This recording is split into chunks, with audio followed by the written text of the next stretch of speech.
जैसे रजनीकांत ने योगी के पैर छुए, हो गया बड़ा खेल। योगी ने एक तीर से लगा दिए 2 निशाने। योगी के लिए रजनीकांत ने तोड़ दी 2 साल पुरानी कसम। एक मुलाकात से पलट दिया 2024 का खेल। जैसे रजनीकांत यूपी आए, महागठबंधन के नेता क्यों घबराए? 129 सीटों पर हो सकता है उलटफेर।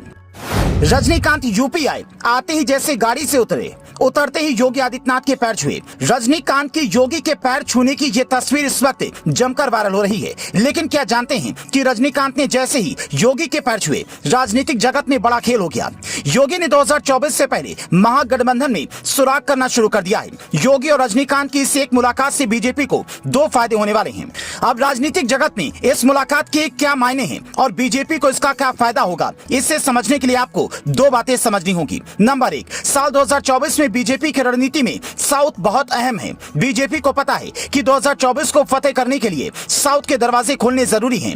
हाल ही में कर्नाटक में मिली हार का दर्द बीजेपी के सीने में चुभ रहा है। ऐसे में खुद को साउथ में मजबूत करने के लिए किसी मजबूत चेहरे की जरूरत थी, जो अपने दम पर चुनाव के रुख को पलटने की ताकत रखता हो। रजनीकांत के पास वो ताकत है।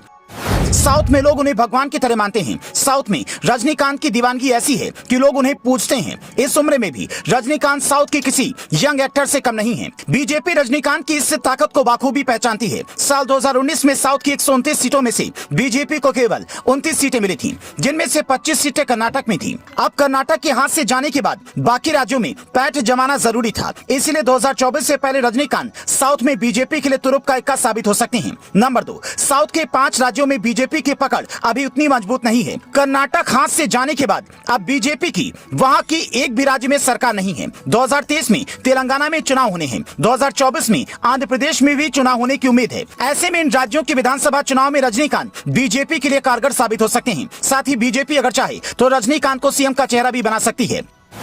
बीजेपी को पता है कि उन्हें रजनीकांत जैसा चेहरा साउथ में नहीं मिलेगा। उसके अलावा रजनीकांत के साउथ की बाकी पार्टियों के साथ भी संबंध बेहतर हैं। रजनीकांत के ये संबंध 2024 के लोकसभा चुनाव में बीजेपी के काम आ सकते हैं और महागठबंधन को बड़ी चोट पहुंचा सकते हैं, क्योंकि साउथ में कर्नाटक को छोड़कर बाकी 4 राज्यों में जिन पार्टियों की सरकारें हैं, उनमें से कोई भी इंडिया गठबंधन का हिस्सा नहीं है। ऐसे में योगी ने रजनीकांत से मुलाकात करके एक तीर से 2 निशाने लगाकर ये बता दिया कि वो राजनीति के असली खिलाड़ी हैं। बता दें कि रजनीकांत ने 31 दिसंबर 2017 को राजनीति में आने की घोषणा की थी और तमिलनाडु के सभी निर्वाचन क्षेत्रों में 2021 के विधानसभा चुनाव लड़ने के अपने इरादे को जाहिर किया था। हालांकि उसके बाद रजनीकांत ने 12 जुलाई 2021 को अपनी पार्टी रजनी मक्कल मंदरम को भंग कर दिया था और कहा था कि उनकी भविष्य में राजनीति में प्रवेश करने की कोई योजना नहीं है। तब रजनीकांत ने कहा था कि वो तमिलनाडु के कल्याण के लिए कुछ भी करने को तैयार हैं। अब सवाल खड़ा होता है कि क्या रजनीकांत ने योगी के लिए अपना वो 2 साल पुराना वादा तोड़ दिया है? क्या रजनीकांत अब दोबारा से राजनीति में आने की तैयारी कर चुके हैं? वैसे आपका रजनीकांत